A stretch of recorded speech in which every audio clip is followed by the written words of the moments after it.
قال النبي صلى الله عليه وسلم لا يؤمن أحدكم حتى أكون أحب إليه من والده وولده والناس أجمعين. صدق النبي صلى الله عليه وسلم. الصلاة والسلام عليك يا سيدي يا رسول الله. الصلاة والسلام عليك يا سيدي يا حبيب الله وعلى آلك وأصحابك يا سيدي يا نور الله. تمام تعریف و توصیف مجھے اللہ جل کریم کی ذات بابرکات کے لیے ہے. وہ سب کا خالق مالک ہے، سب کا رازق ہے. اللہ جل وعلا کی حسنا کے بعد حضور نبی اکرم شفیع امام رسول محتشم نبی مکرم اللہ کے پیارے محمد کے سہارے حضور خلق المرتبہ میرے آپ کے امام جان کے بھائی حبیب کبریا احمد مصطفیٰ حضرت سیدنا محمد صلی اللہ تعالی علیہ وآلہ وسلم کی بارگاہ ناز میں اپنی عقیدتوں ارادتوں اور محبت کا اظہار کرنے کے بعد انتہائی واجب الاحترام معزز محترم زیوت علماء کرام نعت خوانان برادران اسلام السلام علیکم ورحمۃ اللہ وبرکاتہ. آج کی یہ بابرکت اور روح محفل جو کہ پیارے اللہ صلی اللہ علیہ وآلہ وسلم کی محبت میں انعقاد پذیر ہے اور ہماری حبیب رفیع کمپنی کی جانب سے اس کا اہتمام کیا گیا اور بڑی محبت سے اس اہتمام کا اعزاز حاصل کرتے ہیں ہمارے محترم محمد صاحب صاحب پوری ٹیم. اللہ تعالیٰ جل شانہ ان کو بے پناہ برکتوں سے مالا مال فرمائے اور پیارے آقا صلی اللہ علیہ وآلہ وسلم کی محبت اور حضور آقا کریم صلی اللہ علیہ وآلہ وسلم کی سنتوں کے جمال اور نور سے سب کو مالا مال فرمائے. کیونکہ محفل جاری رہے گی، میرے بعد ثنا خوانی بھی ہونی ہے، تو میں چند منٹ آپ کی توجہ کے ساتھ دو چار باتیں آپ تک پہنچا کر کے اپنی گفتگو کو سمیٹ لوں گا. اللہ مجھے حق بیان کرنے کی توفیق عطا فرمائے. آقا کریم صلی اللہ علیہ وآلہ وسلم کی محبت میں اس محفل کا انعقاد کیا گیا ہے اور اس کائنات میں اگر حسن ہے تو وہ ہے ہی محبت کی وجہ سے. محبت عرش الہی کا تحفہ ہے. محبت انسان کو دیا گیا اللہ تعالیٰ جل شانہ کا خاص عطیہ ہے اور محبت ہر سینے میں رکھی گئی ہے. محبت کا مطلب کیا ہے کہ دل کا کسی کی طرف میلان صحیح، دل کا کسی کے ساتھ لگ جانا، دل کا کسی کی طرف مائل ہو جانا، اس چیز کا نام محبت ہے. جب سینے میں دل ہے تو پھر کوئی نہ کوئی دلدار بھی تو ہوگا. جب سینے میں دل ہے تو پھر کوئی نہ کوئی دل بر بھی ہوگا. ہر دل کسی نہ کسی کے لیے دھڑکتا ہے، ہر دل کسی نہ کسی کے پیار میں مچلتا ہے. ہر انسان محبت کرتا ہے، وہ انسان ہی نہیں جو محبت نہیں کرتا. تو ہر انسان پیار کرتا ہے، لیکن بہت سارے پیار ایسے ہیں جو انسان کی تباہی کا سبب بنتے ہیں. کئی محبت کرنے والے محبت کرنے کے بعد پچھتاتے ہیں، کہتے ہیں کہ پیار کیا تو آج بدنام بھی ہوئے، یہ محبت کی تو آج زندگی جو ہے وہ اجیرن ہو گئی. محبت انسان کو ہلاک بھی کرتی ہے، محبت انسان کو برباد بھی کرتی ہے. وہ غالب نے کہا تھا عشق نے غالب نکمہ کر دیا، ورنہ ہم بھی آدمی تھے کچھ کام کے. تو محبت نکمہ بھی بناتی ہے، محبت بندے کو ہلاک بھی کرتی ہے. لیکن جس محبت میں آج آپ یہاں تشریف فرما ہیں، جس محبت کی کہانی میں چھیڑنے لگا ہوں، یہ محبت انسان کو برباد نہیں کرتی، بلکہ یہ محبت انسان کو انسان کامل بنا دیتی ہے۔ یہ محبت انسان کو زندگی کا جمال دیتی ہے، یہ محبت انسان کو زندگی کے کمالات عطا کرتی ہے، یہ محبت انسان کو زندگی کو بانک پن دیتی ہے، اور یہ وہ محبت ہے جس کے ذریعے انسان آزاد ہو۔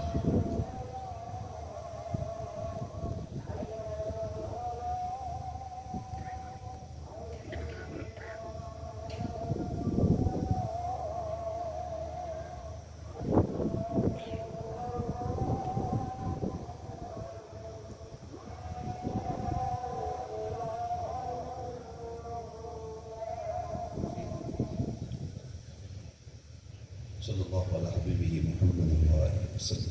تو یہ محبت جس کی میں کہانی چھیڑنے لگا ہوں، یہ محبت انسان کو بہادر بناتی ہے، یہ محبت انسان کو سنگلاخ چٹانوں کو کاٹ کر اپنی منزل تک پہنچنے کا پتہ بتاتی ہے، یہ وہ محبت ہے جو انسان کو پستی سے اٹھا کے اوج ثریا تک پہنچاتی ہے۔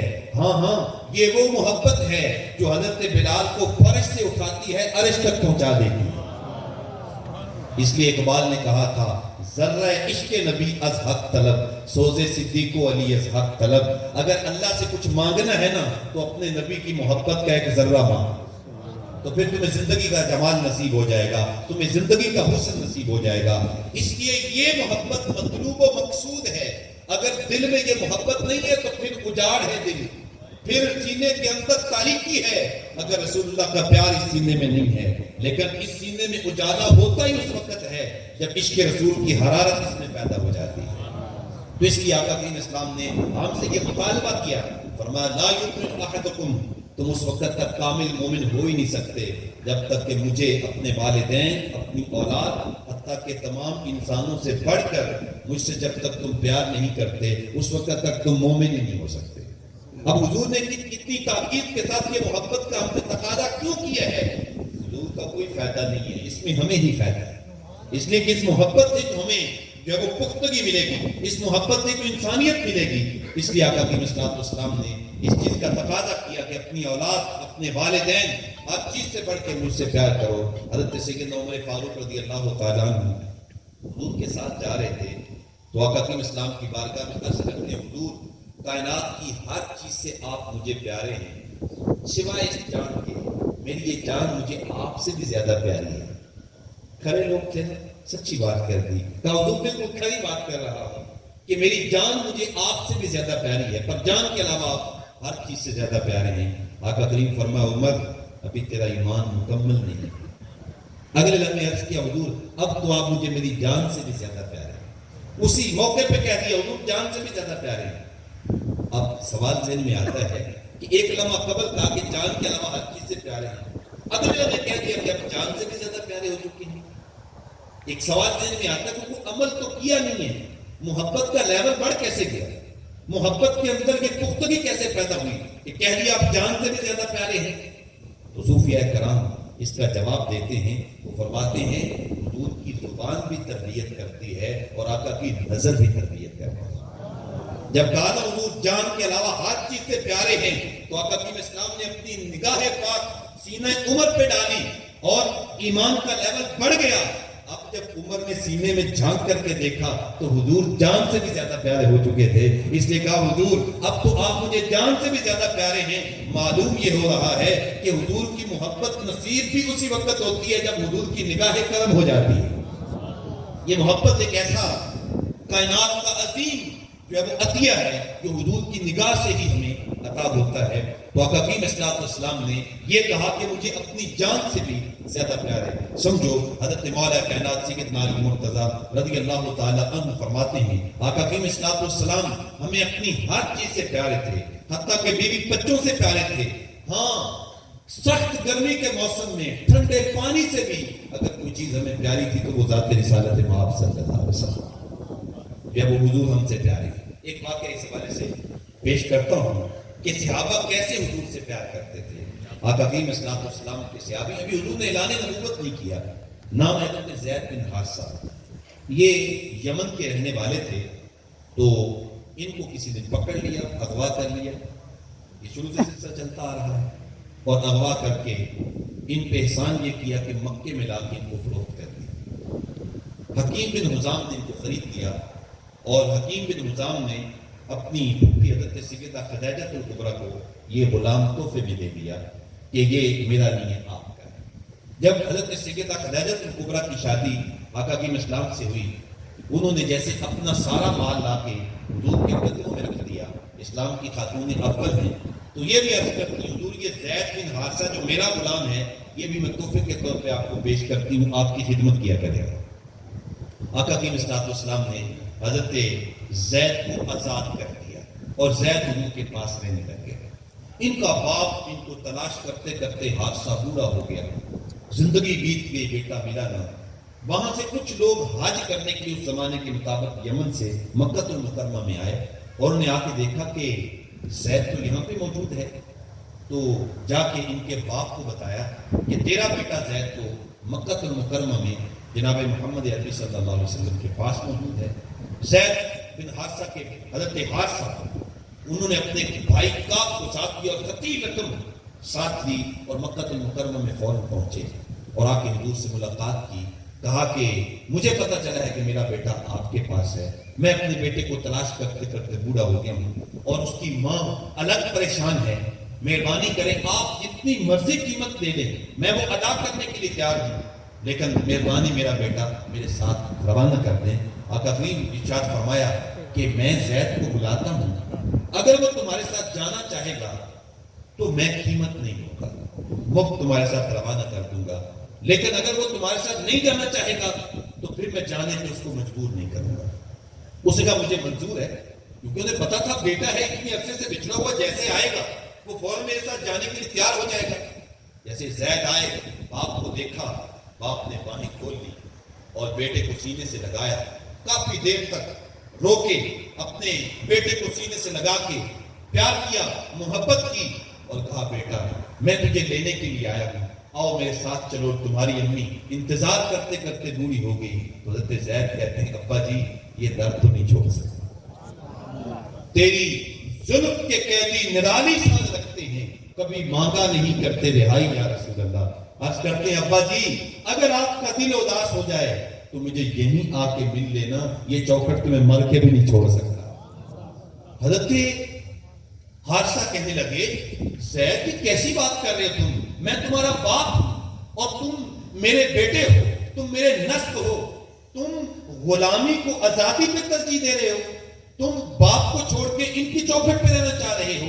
تو حضرت زید کہنے لگے ابا جی اتنی محبت تو شاید مجھے ماں کی گود سے بھی نہ ملتی جتنی محبت مجھے محمد عربی کے قدموں میں ملی ہے۔ اللہ اکبر۔ آقا کریم اسلام نے جب حضرت زید کی محبت دیکھی تو حضور نے زید کو اٹھایا اور سینے سے لگایا اور خانہ کعبہ میں لے گئے، اور اللہ کی بارگاہ میں عرض کرتے ہیں مالک تو گواہ ہو جا، آج کے بعد زید میرا بیٹا ہے اور میں اس کا باپ ہوں، اور لوگ اس کے بعد زید بن حارثہ نہیں بلکہ زید بن محمد کہہ کے پکارا کرتے تھے۔ حارثہ کہنے لگے بیٹا ٹھیک ہے، اگر اتنی محبت تجھے یہاں سے مل رہی ہے نا تو پھر مجھے کوئی پرواہ نہیں، میں اور تیری امی تجھے یہیں آ کے مل لیا کریں گے۔ تیری زلف کے قیدی نرالی شان رکھتے ہیں، کبھی مانگا نہیں کرتے رہائی یا رسول اللہ۔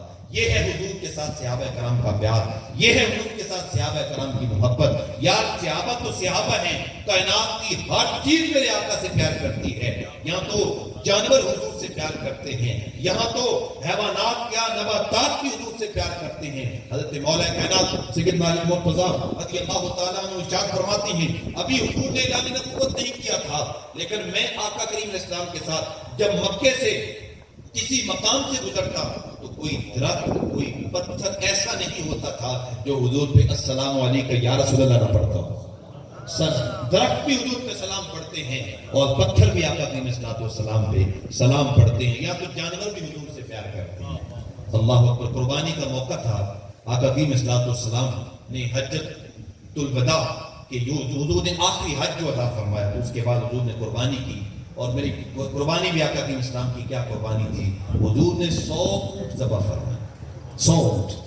اور پھر حضرت مولا کائنات سیدنا علی مرتضیٰ سے فرمایا علی 5 اونٹ لے کے آؤ میرے سامنے. ہم نے جانور ذبح کرنا ہو تو اس کو پہلے رسیوں سے باندھنا پڑتا ہے, پھر چھری تیز کرنا پڑتی ہے, پھر 2 4 5 آدمی اس کو پکڑتے ہیں, اس کے بعد جانور کو لٹانا جو وہ ممکن ہوتا ہے. لیکن یہاں تو نظارے کچھ عجیب ہے, یہاں تو ماحول ہی بدلا ہوا ہے.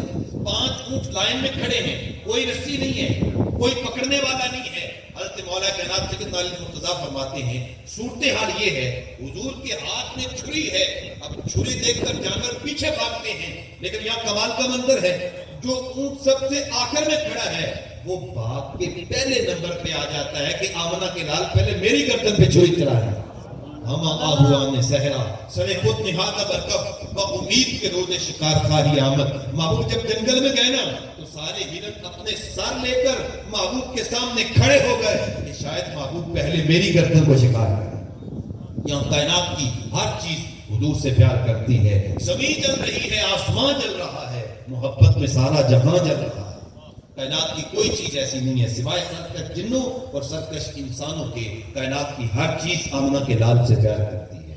اچھا میں بھی حضور سے محبت کرتا ہوں, آپ بھی حضور سے محبت کرتے ہیں, اور یہ محبت اللہ کرے ہماری زندگی کی آخری سانس تک ہمارے ساتھ رہے, اور قبر میں بھی یہ محبت ہمارے لیے چراغ اور روشنی کا ذریعہ بن جائے. لیکن ایک بات میں ضرور کرنا چاہوں گا, محبت کے لیے صرف دعویٰ کر لینا کافی ہے, نعرہ لگا لینا کافی ہے, یا حضور کا قدم مبارک کا نقشہ لگا لینا کافی ہے, یا محبت کسی اور چیز کا بھی تقاضا کرتی ہے. تو یاد رکھیے محبت صرف دعوے کا نام نہیں ہے, محبت صرف نعرے کا نام نہیں ہے, محبت صرف حضور کے نقوش پاک کو اپنے سینے سے لگانے کا نام نہیں ہے, بلکہ محبت کے تقاضا کرتی ہے کہ سر کے بالوں سے لے کر پاؤں کے ناخنوں تک میں حضور کی سنت کے رنگ میں رنگ جاؤں.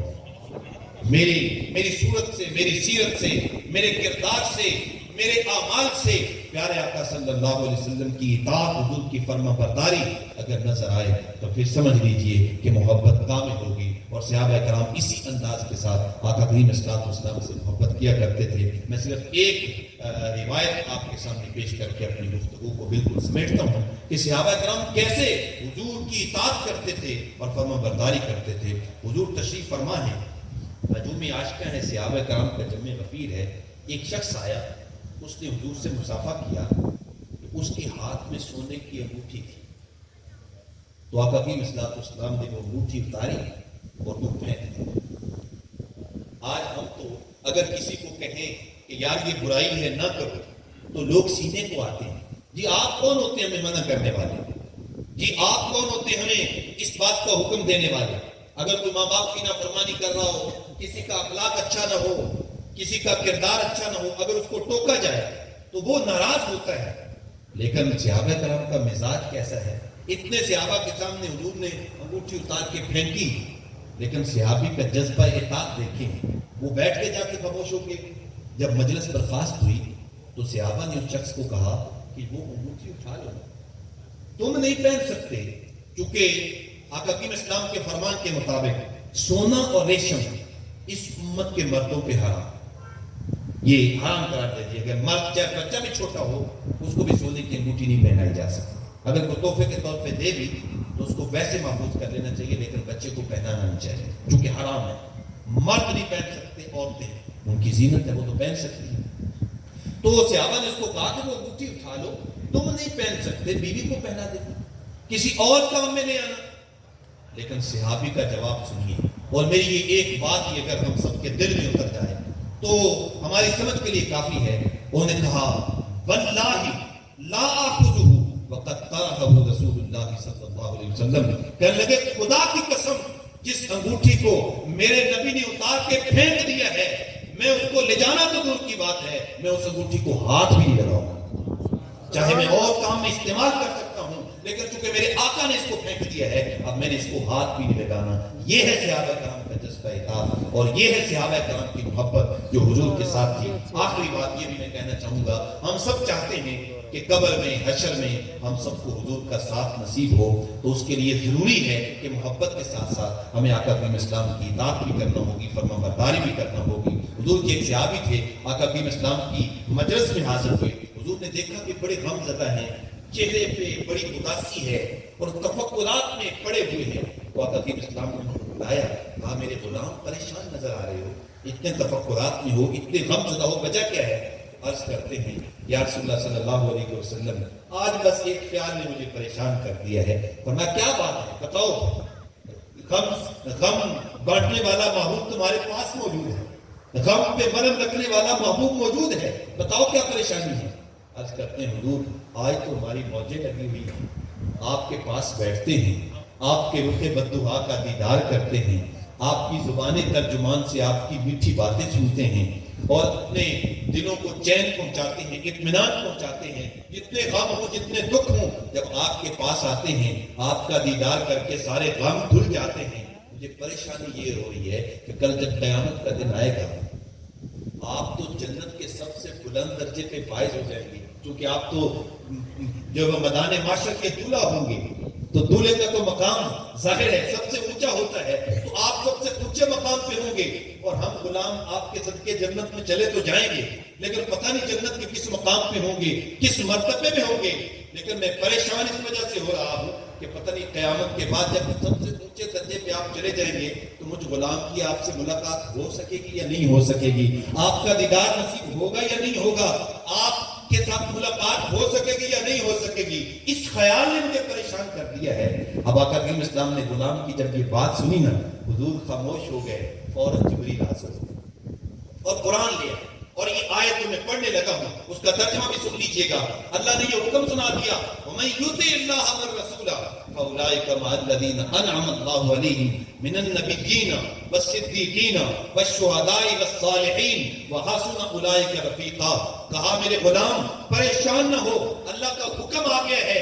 اگر تو قیامت کے دن میرا ساتھ چاہتا ہے, قیامت کے دن میری ملاقات چاہتا ہے, قیامت کے دن میری مجلس چاہتا ہے, قیامت کے دن میری باتیں سننا چاہتا ہے, جنت میں میری غلامی میں میرے ساتھ رہنا چاہتا ہے, تو فرمایا میری سنت کو اختیار کرو, میری اطاعت کو اختیار کرو, اللہ کی اطاعت کرو, میری اطاعت کرو. میری اطاعت کرنا تمہارا کام ہے. اللہ فرماتا ہے اے میرے بندے, محبوب کے ساتھ محبوب کی غلامی میں جنت میں حضور کے ساتھ کھڑا کرنا مجھ رب ذوالجلال کا کام. تم محبوب کی اطاعت کرو, تمہیں محبوب کی غلامی میں کل قیامت کے دن محبوب کا ساتھ نصیب ہوگا. کتنی سادہ سی بات ہے, کتنا آسان نسخہ ہے اور کتنا سوکھا مثال ہے حضور کے ساتھ رہنے کا, حضور کی غلامی کا. کہ ہم حضور کی محبت اس وقت کامل ہوگی جب ہم حضور کی اطاعت کریں گے, حضور کی فرما برداری کریں گے. اللہ تعالیٰ جل شانہ مجھے آپ کو پیارے آقا صلی اللہ علیہ وآلہ وسلم کی سچی محبت اور حضور کی غلامی اور حضور کی اطاعت و فرما برداری پہ استقامت عطا فرمائے. اور میں حبیب رفیق کے احباب کو انتہائی دل کی اتھا گہرائیوں سے مبارکباد پیش کرتا ہوں کہ جنہوں نے اتنا خوبصورت پنڈال اور اتنا خوبصورت انداز اختیار کر کے مجھے آپ سب کو حضور کی عظمت اور آقا کریم صلی اللہ علیہ وسلم کے ساتھ محبتوں کا اظہار سننے اور سنانے کا موقع عطا فرمایا. اللہ تعالیٰ جل شانہ حبیب رفیق کو بے پناہ برکتوں سے مالا مال فرمائے اور اس کمپنی کو اللہ تعالیٰ نظر بد سے محفوظ فرمائے اور مزید عروج عطا فرمائے. آمین. کار ماں آخر شروع, آخر سے ماں کار نشو, مشتقا کے ماں غبار پوچھا یار نشو, و آخر دعوانا الحمدللہ رب العالمین. آپ اسی طریقہ سے تشریف فرما رہے ہیں. میں نے چکر کا اجازت دے لی تھی, اس لیے ہم اجازت چاہیں گے اور آپ سے السلام علیکم.